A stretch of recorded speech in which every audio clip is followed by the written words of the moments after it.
Желтоқсан айынан бастап тұрғындардың өтінішіне орай бұрын күніне бір рет қатынап келген шағын автобус орнына Қызылорда автобус паркі мекемесінен Қызылорда Қараөзек бағытына қатынайтын жаңа номері 29-шы қоғамдық көлік бағыты ашылды. Орта сыйымдылықтағы автобус күніне 3 мезгіл тұрақты қатынап келеді.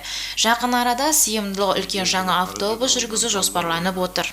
Елді мекендерде көркейту, көгалдандыру және санитарлық тазарту жұмыстары тұрақты түрде жүргізіліп келеді. Есепті жылы тұрғындардың сұранысына байланысты 2.999.000 теңге қаражатқа орталық Абылайхан көшесінен демалыс аллеясы салынды.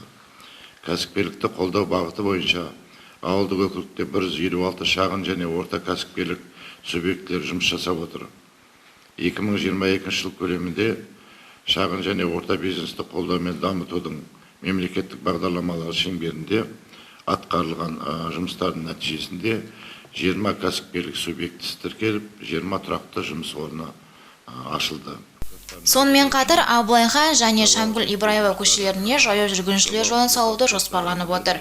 Бұл жұмыстардың жоба сметалық құжаттары әзірленіп, тиісті бюджетке өтім ұсынылып, қазіргі уақытта қаражат бөлінуін күтіп отыр.